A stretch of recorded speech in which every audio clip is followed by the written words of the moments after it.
me 2 times this week. And I'm pleased to have done this work for you guys. And right now, we're going to be talking about the difference between a republic, a constitutional republic, versus a democracy, and why we have been brainwashed to accept that this is a democracy and why they always fail.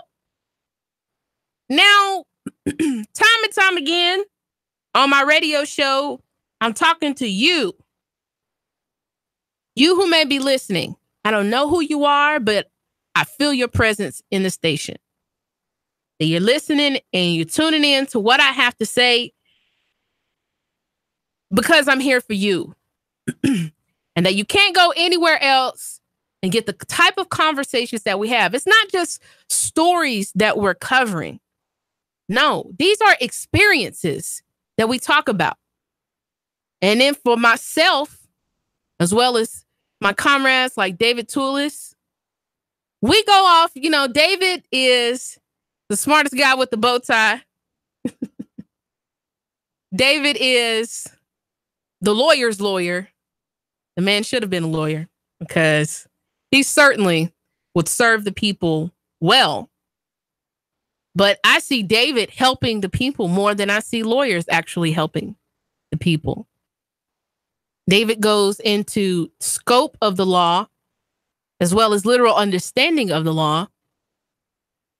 And in some instances on the show, I follow in his footsteps because I want my listener to be just as informed as David's listener. Whoever you are, I want you to understand that you have certain unalienable rights given to you by the Constitution, that even though we had imperfect people draft the Constitution, and even then those were imperfect times, they had a perfect resolution to the problems that they not only saw for the time, but looked into the future and saw the threat of tyranny even up until today. And the unfortunate thing is we have yet to understand the importance of language. That it's not just what only is said, but how it is spoken. And so for the good people who wrote the Constitution, they saw that eventually, because of subversive language, that even then there were people who were looking to undermine the Constitution, to undermine the individual liberties of the people. And as a matter of fact, Thomas Jefferson quoted, "A democracy is nothing more than a mob rule where 51% of the people may take away the rights of the other 49. Now, interestingly enough, I thought it was kind of interesting he said mob rule. Now, because when we think about mobs, if we think about, like gangsters, we think about mobs, like I think about mobs, like The Godfather, Al Capone,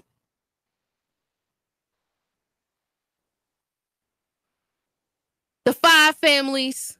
We think of people who are looking to just obliterate society in this oppressive gang style way. Well, folks, that's what a democracy is. A democracy is something that is never going to work and never has worked. It's never worked. So what is a democracy and what is a republic? So a democracy is a political system in which the people periodically, by a major vote at the polls, select their rulers. The rulers then have absolute power to make whatever laws they please by majority vote amongst themselves.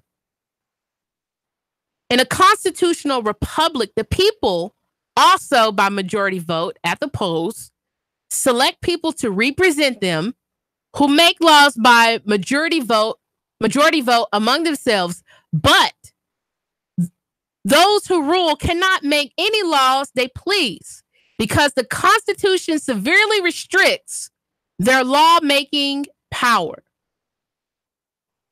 The idea of a democracy, for the listener, let's break it down and just make it simple. Because that was a lot going on in just that little bitty instance. The ideal of a democracy is to ensure universal treatment overall. The ideal of a constitutional republic is to ensure individual liberty. Let me say that again. The ideal of a democracy is to ensure equality in a universal way.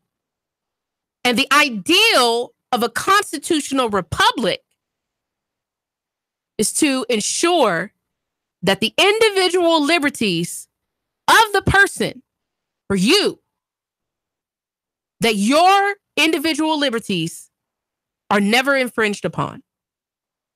Now, my radio programmer says to me, whenever he talks to me and gives me feedback, gives me things to think about, or if ever, he hasn't yet, so hopefully that means I'm doing a good job. But if he ever chooses to scream at me and tell me I did a terrible show and help me by educating me, because he doesn't just yell, he offers things to think about, things to chew on. Meat. Says to me all the time, Marie, all you have is the Bible and the Constitution. Nothing else will free you. And I found that interesting because I'm a reader. I've read a lot of books. I've gone to college. I've worked in corporate America, worked for myself. I've done, in this short little time span, this little blip of time that I've been here, I've done a little bit, not a lot, and I still got a long way to go.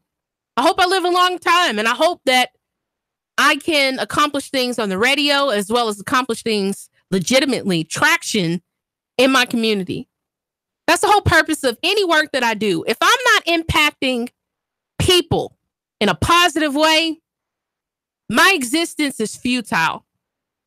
My personality is I'm an introverted, intuitive, feeling, judging. I am an INFJ. I live by, if you ever look that up, you wonder why Marie Mott is weird or different, and that's okay. I've accepted that. That is all right. I love being who I am. If you ever look up the type of individual that I am by personality, I live by my ideals to make the world a better place. And everything that I do exists in that space alone, from family to community to faith to radio to work. It's got to make something better. And I have to leave everything that I touch better than how I found it. I think it's interesting that even though I knew that America was a republic, it's never the first thing that I ever think about when I think about America. When we talk about America, when we talk about America inside the confines of America, when we talk about America abroad and what America is, we often say that it is a democracy. And we have to ask ourselves why. Why is it that somebody somewhere thought it would be a great idea to change the language and to get us to accept a democracy over the original heartfelt intent of the founding fathers and those responsible for the Constitution? And y'all know what it is. 800-8949 if you want to call and chop it up with me. If you want to offer comments, y'all know you could drop a comment on the Nooga Radio Facebook page. It's completely up to you. I encourage you to. But the hopes of adopting a democracy is so that we, number one, don't know what our personal rights are. And number two, we never defend them. We will become the subjects to the crown or subjects to those who rule.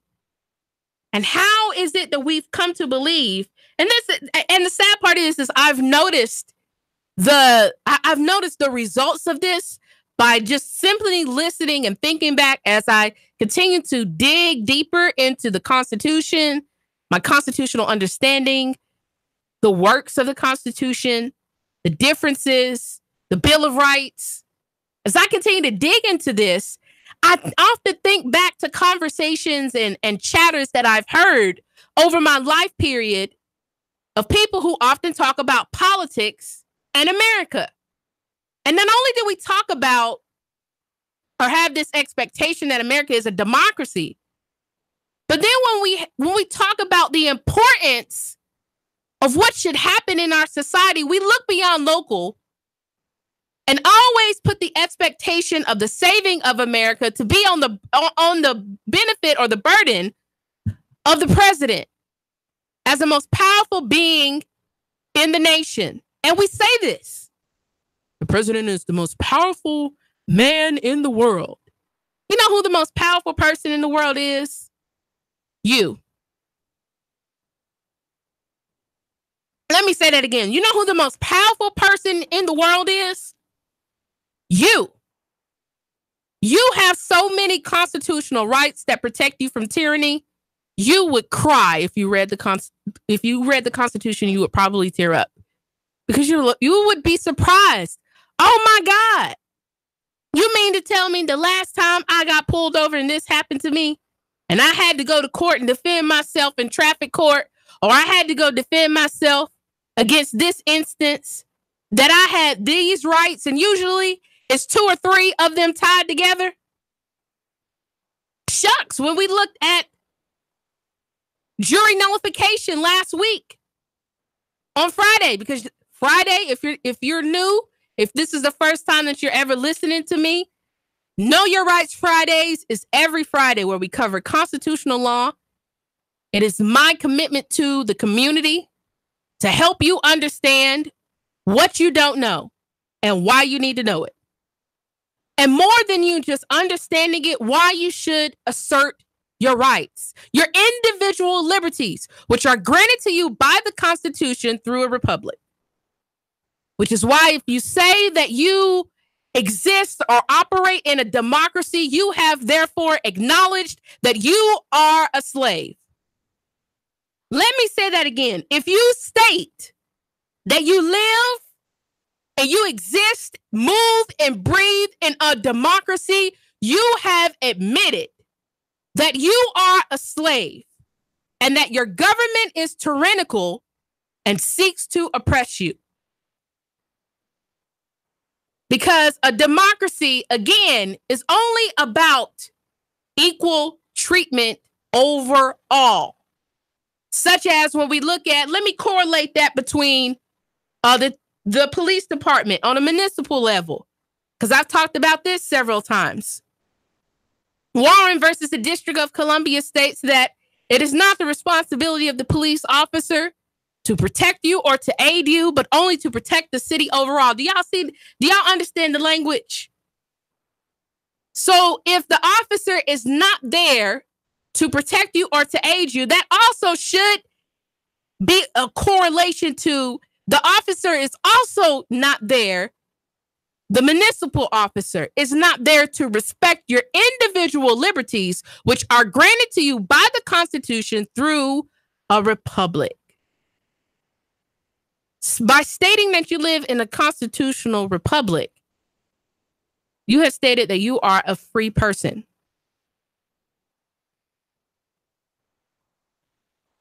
Good people, language is everything. And we really have to start asking ourselves these questions of why and how did the language change? And to whose benefit? Because the reality is that legitimately, I would say in my grandmother's lifetime, and both of my grandmothers were born in the 1930s, that we really didn't see this assault really get bolstered up until the 1900s, where then we start seeing all of these ridiculous requirements that have absolutely nothing to do with the Constitution, such as you have to have a driver's license. We have to have money that's not backed by gold in order for people to just print it whenever they feel like it. Huh? Come on, you guys. I want you, the listener, I want you to, we have to approach. A lot of us need to go back to how we think about things. We need to start off with a childlike instance. And that is, we have to ask, why? Why is this happening? Why did it change? And who? Who benefits from the shift? Now,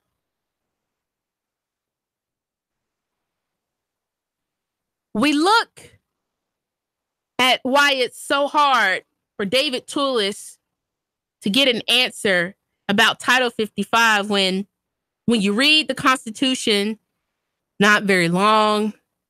It's not all these instances. It's not all these cases. It's just law. The law says what it says. And what we need to stop doing is allowing people to interpretate what has already been written. You know, my daddy would say something to me all the time. When he would give me an instruction or expectation, he was only going to say it once, maybe twice if you didn't quite hear it. You better ask him before he walked away.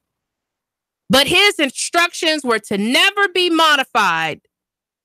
You were to do what he told you to do because that's what he said.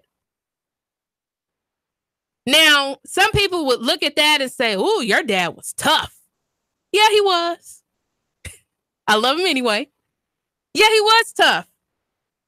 But the expectation is that, first of all, if I don't modify or change things, that means I respected how it's already been relayed to me.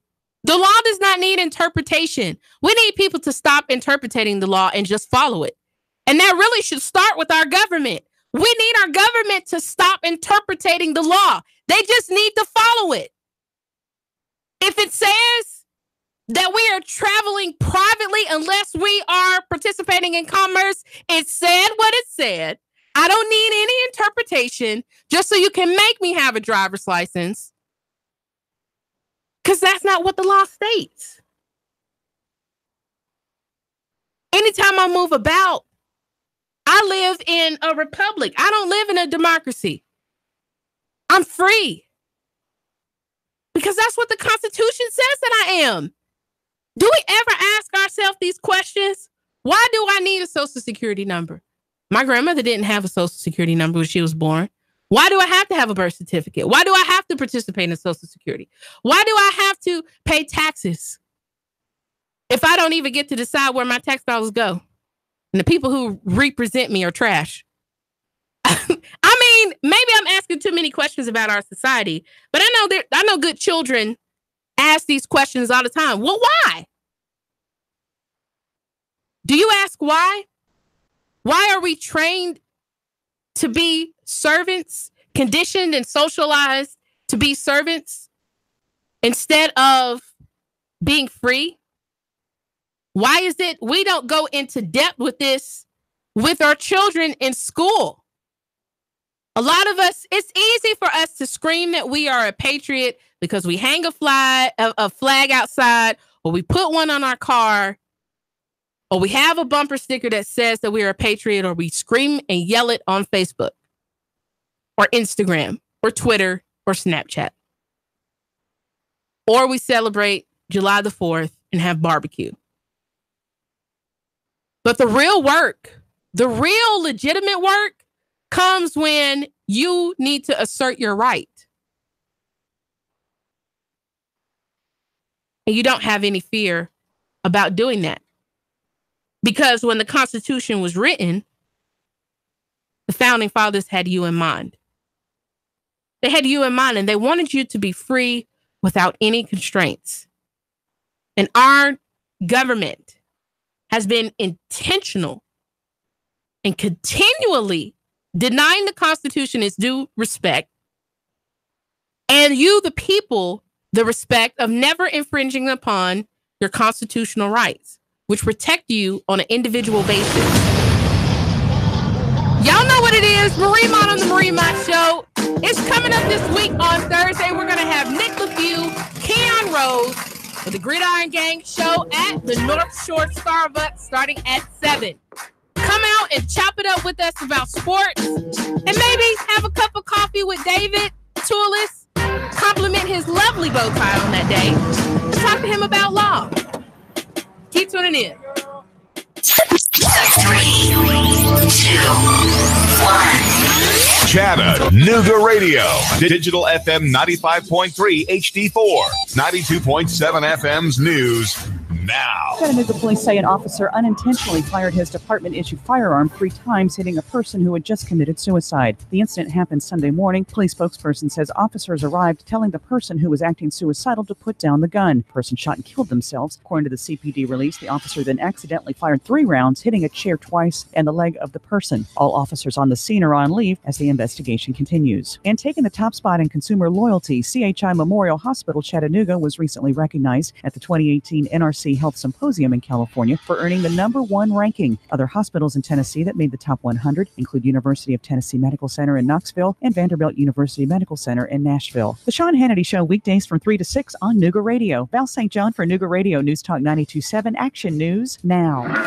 Let's face it, Old Faithful isn't as faithful as it used to be. Constant repairs are a hassle and can rack up quick and money and time. Landers McClarty Ford can fix that. Right now, you can get a 2016 Ford Focus, 34,000 miles, only $11,491. A 2017 Chevy Spark with only 17,000 miles for less than $12,000. A 2015 Volkswagen Jetta with less than 21,000 miles for $11,991. Yeah, browse their entire inventory of new and new-to-you cars, trucks, and SUVs online at Landers McCarty Ford of FortPayne.com. Landers McClarty Ford of Fort Payne. If you can't find your next perfect ride, they'll go find it for you. Big city selection, small town prices, friendly service, and top dollar for your trade. The savings are waiting and only a short drive away, so what are you waiting for? Get started with your personalized shopping today at Landers McClarty Ford of FortPayne.com. Nooga Radio. Roar into Talladega. Hello? Who am I speaking with? Eric, you're our winner. Really? You'll receive tickets for all 3 races between the Camping World Truck Series, Xfinity Series, and the Monster Energy Cup races. Holy cow. In addition, you'll receive a 2-night stay at the Microtel Hotel and restaurant accommodations at 2 area restaurants. Nooga Radio. Roar into Talladega. Nooga Radio. 92.7. Your NASCAR racing station. Nooga Radio 92.7 FM. Nooga Radio 92.7. Join Nooga Radio and the Gridiron Gang live from 7 to 9 at Starbucks at 10 North on the North Shore. We're talking all things high school football. There's a specialty brew or refresher weekly inspired by the game of the week. Sweet treats, extended hours all season long, and we're pet friendly. Portions of all proceeds support local schools and educational scholarships as well as after-school programs. It's football time in Tennessee. Join us every Thursday live from 7 to 9 at Starbucks, 10 North, your North Shore neighborhood living room. Your home is a constant work in progress. Repaint the walls? Yeah, easy enough. Leaky faucet? There's a video for that. But roof repair? You might want some help. That's where Chattanooga Roofing Contractors come in. They have 3 generations of roofing excellence you can count on. Leave the ladder in the garage. Go to chatroofing.com. That's chatroofing.com for Chattanooga Roofing Contractors, a roofing company you can trust. Hey, Karen, you need me for that 1 o'clock? Yes, Cheese, please. Karen, did you get the quarterlies done? Yep, they're filed in the cabinet. Karen, can you describe the initiatives to the new hire? Thanks. Oh, sure. Full-bodied, some floral notes, maybe a hint of dark chocolate. Am I in the right department? Got wine on the mind? Come unwind at Virgola. Italian wine, oysters, caviar, cheeses, and more. Perfect after work or a romantic date night. Virgola Italian Wine Bar, 608 Georgia Avenue. Man, you sure you know what you're doing? Yeah, I worked with my dad on his truck all the time. Just one more bolt to go. Yeah, wrong bolt. Today's truck ain't your daddy's truck. For repairs on today's vehicles, you need Amco Transmission and Total Car Care of Chattanooga on Lee Highway. Stay on the road, not in the garage. Amco Transmission on Lee Highway. Get it done the right way. The Thompson Pet way. Yeah, I just put that anywhere. Now, Rick wants you to buy on U.S. Gold American coins. Are you tired of making 1% on your investments with the banks? Even 2 or 3% at best? Now, Rick wants you to buy on U.S. Gold American coins. Rick Davis Gold and Diamonds, Brainerd Road. Chattanooga weather. Expect a muggy start to your Tuesday with some morning sunshine. Another hot and mainly dry afternoon out as well. Highs up around 90 tonight. Lows only 70 to 72 for Wednesday. A few widely scattered afternoon showers and storms. Highs into the upper 80s. Scattered showers and storms more likely Thursday. Tired of the pressures of car shopping? Come see what more people are making the short drive to Jackson Chevrolet Buick GMC in Lafayette or online at jacksongm.com. That's Jackson Chevy Buick GMC in Lafayette. And I'm Source 12 Chief Meteorologist Patrick Moore. The radio 92.7.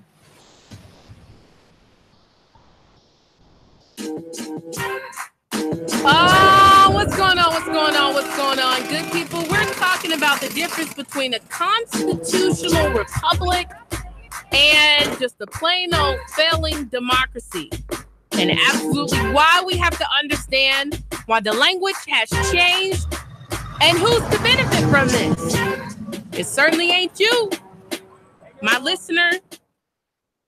Now, we left off right before the first half of the break, and we were going into just the basics of the difference between a democracy and a republic.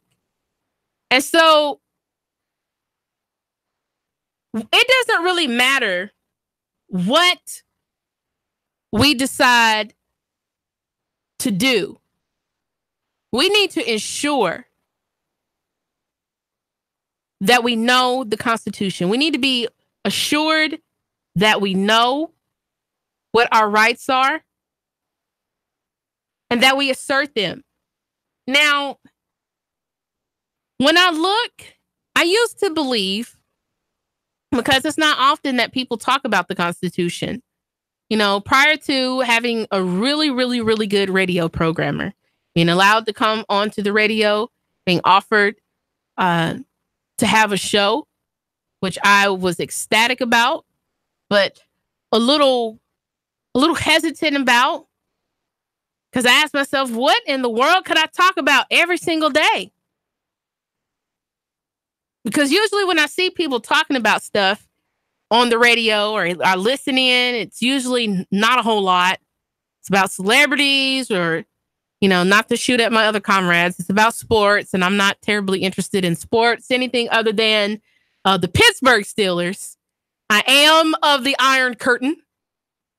Okay? That's about the only thing that'll get me excited in the form of sports. If it's not about the Pittsburgh Steelers, I don't care. I'm not really a sports fan. I'm definitely not into celebrity like that. I am not of the Beehive with Beyonce or anything like that. I'm just a simple, plain, boring individual who loves to spend time with family and loves to help people. Okay? And I'm like, what could I talk about? But the reality is that it's not hard to see when you live in the city of Chattanooga that we have a lot of problems. And interestingly enough, the Elizabeth Baker, who I met at a program at Archinop Elementary back in March that was put on by Apex and Unified Ed, that focused on segregation in the schools here in the city of Chattanooga. One thing she said that was quite interesting was that I looked at all of the problems that we had in the city of Chattanooga. And you know what? I could trace all of the problems back to a leader, whether it was a mayor or a city council person or a county commissioner or the county mayor. It was never the people. It was always the leaders. And that stuck with me. That was part of her stump speech when she was running to get elected to the county commission for District 2, which is Signal Mountain. That stuck with me ever since. You know, and whether people realize it or not, when you talk to me, I'm listening. And maybe you could tell it on my face. I'm usually processing and thinking about what you say. And a lot of times I'm cataloging something that you say, because people sometimes don't even understand that they're profound, and they often don't know it. But she told a truth. And I could acknowledge that all of the problems that we have in this society start with leaders. The people often who we elect to, as Mike says when he calls in, represent us. Because that's all representation is to represent. Now,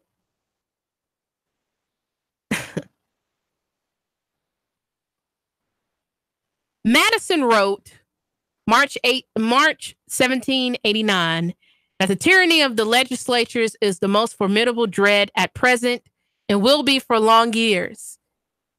That of the executive will come its turn, but it will be at a remote period. And prior to that,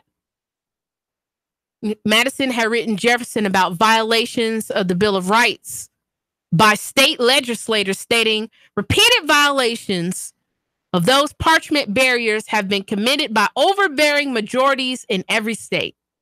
In Virginia, I have seen the Bill of Rights violated in every instance where it has been opposed to a popular current.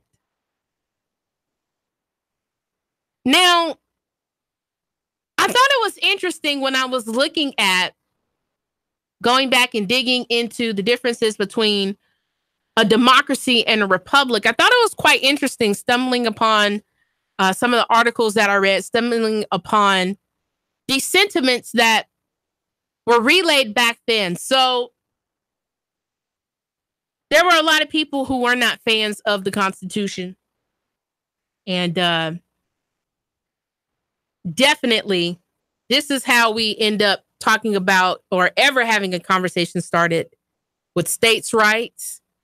You can thank people who didn't really care for the Constitution pushing for states' rights. They believe that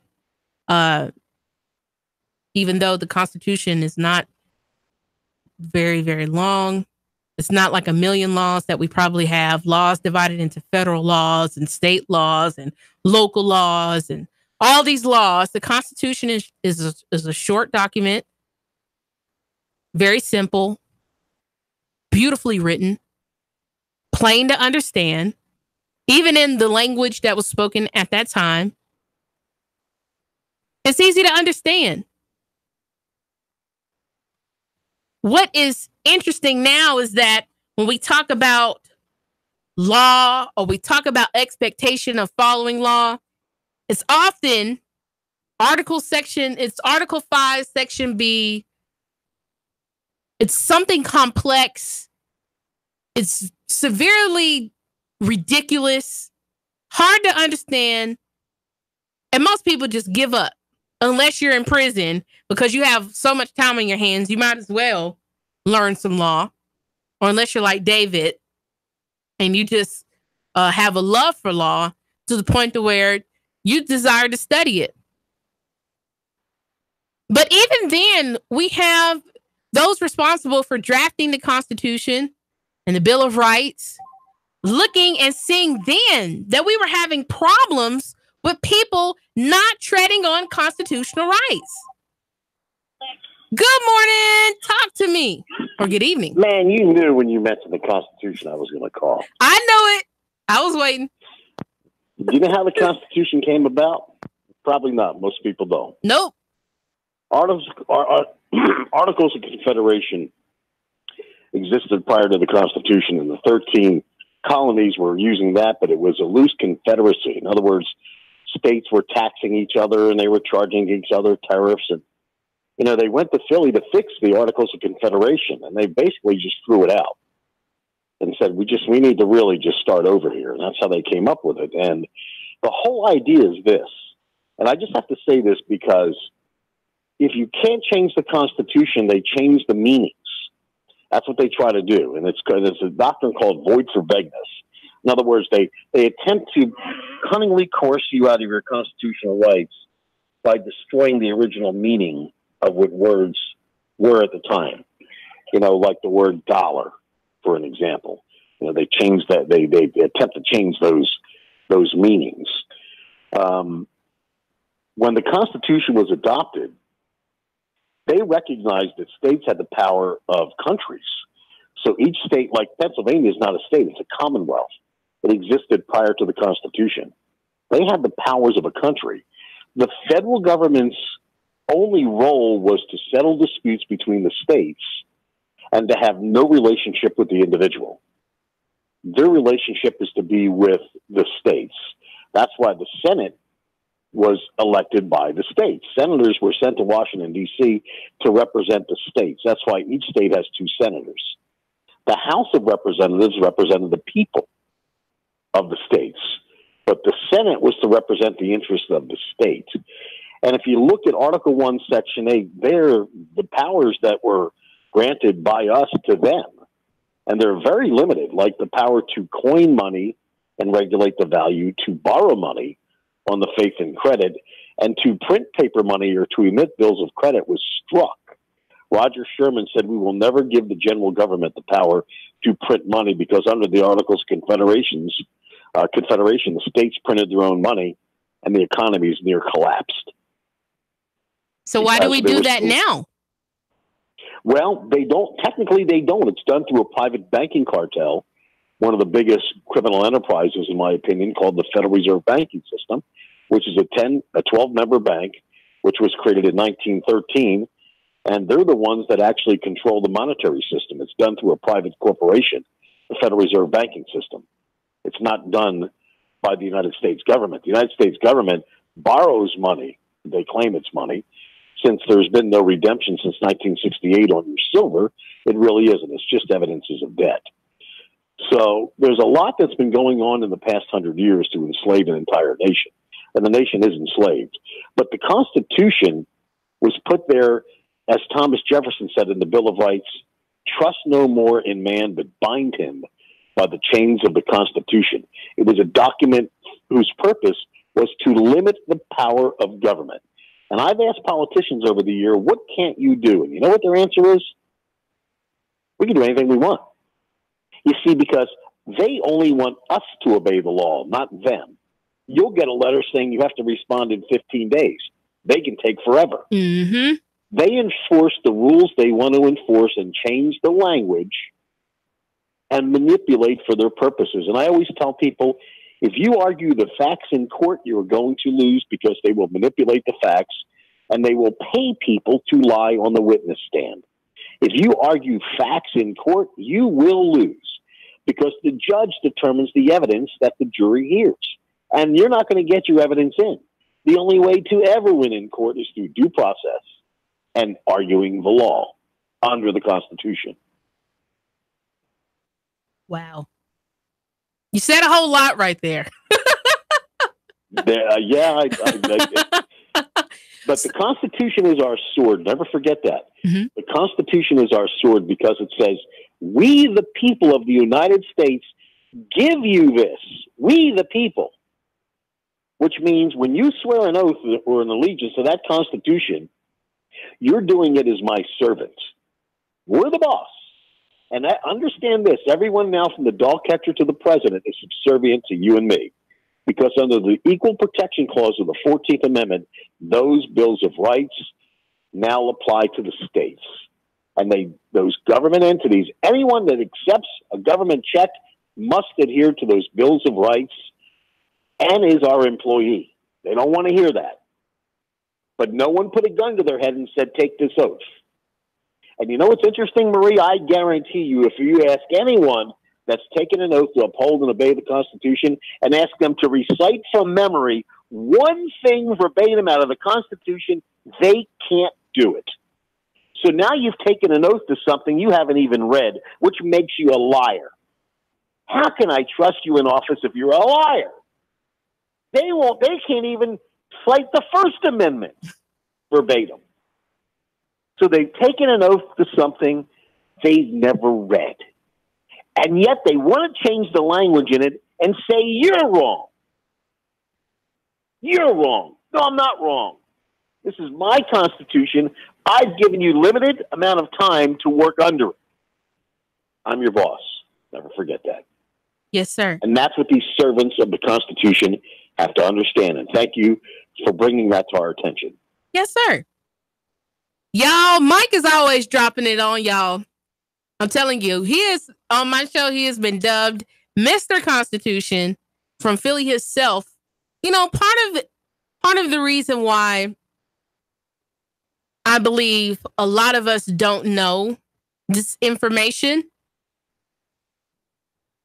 is personally because a lot of people who teach us don't know it either. Like in doing my studies, I discovered that it legitimately there were some things, there were some instances that were fighting the founding fathers when it came to the Constitution, but it was never on a massive scale of what we've seen probably within the last 100 to 120 years in the United States of America. And from the local level all the way up to the president's office. When we look at people like President Obama, who decided to bomb nations and just obliterate past the Constitution, when we look at the dependency, now, when we talk about a republic, if we really want to be patriots, and some of the listeners, some of you guys out there are tough on this, and we have to be tough on this, that if we talk about changing our government, if we're talking about changing our community, we got to go back to the very beginning. And I talked about this before. We have to start and end with local economy. David talked about a website called strongtowns.com. I recommend that you guys go and look at the information because we're going to start covering this week from Strong Towns the great Ponzi scheme of urban and suburban growth. It's not real. It's not legitimate. And when we look at even the so-called great things that happen in this country, the foundation of it all is tyranny and debt. Now, when we talk about the Word of God in the most church city in America, the Bible says that the borrower is slave to the lender. And so if you are on any sort of assistance, you are slave to what has been extended to you. How is that true? Well, you have to follow all kinds of guidelines.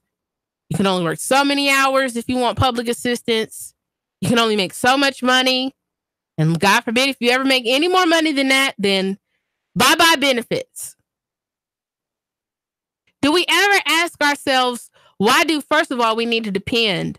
Or why has this government forced us or made us believe that we need to depend on it for anything and believe that it's going to be an even exchange if we do? There is no even exchange between us and government.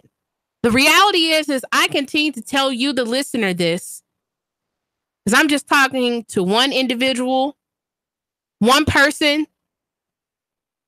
You have the power. You have the power. Your neighbor has the power. Your coworker that you hug and chatted up with on break, he or she has the power too. The people have all of the power, and all power belongs to the people. And folks,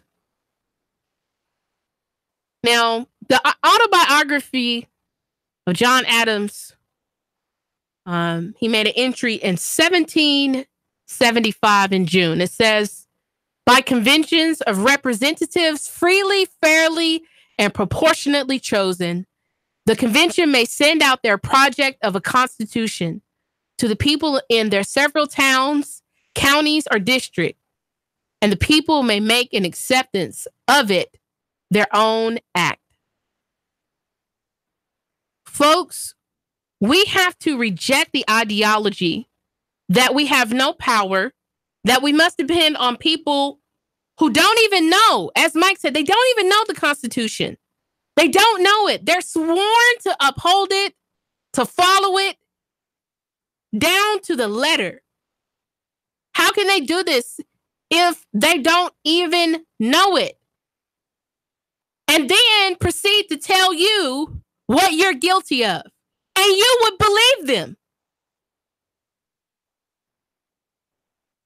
Now, it's interesting that when David provided his Title 55 letter to the city of East Ridge and the city of Chattanooga, because he did both, it was quiet.